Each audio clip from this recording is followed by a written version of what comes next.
Hello, my homeschool families. This is Miss Collars, Miss K checking in. Just wanted to talk to my families to see how everyone is doing at the end of the year. It is the month of May, and usually by now you'll be getting extreme teacher fatigue where you're trying your best just to keep your cool. It takes 2 cups of coffee, what 1 cup of coffee used to do. And for the most part, it would be awesome if we could watch a lot of videos. And if that's where you're at, that's okay. Watch some videos. We do videos. We do Google and YouTube for a lot of concepts. So feel free to use them. They're a wonderful resource that we didn't have growing up. Okay, so for you new homeschooling families who haven't done a whole lot of this in the past, what you're probably learning is that, yeah, the fatigue is real. Number 1. Number 2, I guess I should have been keeping track of all those grades in a record keeping book so that I could organize my thoughts and give them like an actual letter grade. Okay, yeah, we don't remember that right away, but yes, all us teachers keep a whole lot of details written down because we don't always have time to, or even the resources to go buy a program that would compute all that information for us. Sometimes school districts have that available to teachers, so we don't even have to buy that program, but now it's an actual CD-ROM program. I also have physical grade books. You can buy a spiral grade book that looks similar to this, a lesson plan record keeper.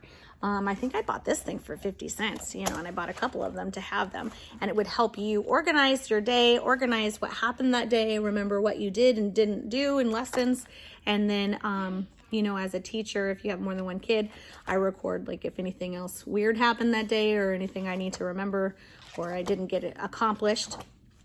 And then at the back, they have actual student record keeping. This makes it a little bit more cleaner, especially if you have more than one child or you're doing like a pod learning style where you have more than one family, just to keep those different. The human brain can only hold 7 pieces of information at one time. So if you've got more than 7 kids you're working with, there's no way that your brain's going to retain that. So write it down. All right, this is my record keeping book. I keep an incredible amount of information written down because I don't trust my memory with this much stuff going on. Also, after 35, I feel like my memory is a lot different than it used to be. So every time something I need to remember happens, I wrote it down so that I could be like, did I cover that topic or didn't I? Write it down. Was that person absent? Did they miss the material? Do I need to make a worksheet for them? Write it down. I usually write all the grades down. I try to grade everything weekly so that it doesn't really pile up on me.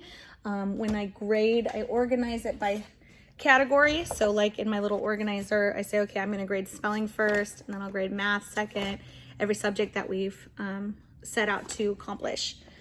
So with like ELA, if that takes more time, I maybe take that through the weekend. And if it's math real quick, I can kind of get it done quicker. So I get that done the day of, or you eventually find your rhythm. It takes a while to find your rhythm though. Give yourself some grace on that. Okay, so that's tip number 1. Make sure you get some record your lesson plans and record your student scores so that it makes it easier for you to give an actual letter grade. I'm gonna give you an example now. This is our spelling with our students. I can't tell you the students' names, but they, depending on how often I had the students, depended on how much information I had to write down, and then I can do math to figure out their actual grade, and we do it based on averages. Sometimes if, like for instance, if we didn't have enough time to go over material or the kid was absent a lot that week, I might give them no grade at all, or if it's a really bad grade, maybe I'll have them retest so that we don't, give them a C when really they've been doing a lot of A work, right, or B work.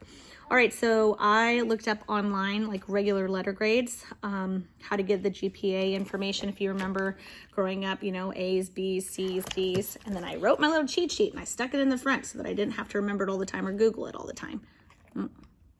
So if you can see here, we've got,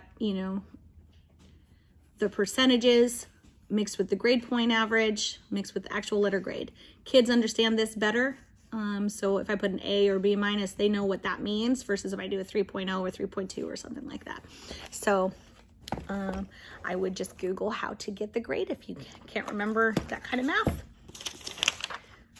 And then my last tip I was going to talk about, so you're probably getting a good idea as to what curriculum works best with your kid. Like for instance, if you bought spelling from this person and you bought math from Saxon and you got different kinds of stuff, you're getting a better idea as to what works well for your child.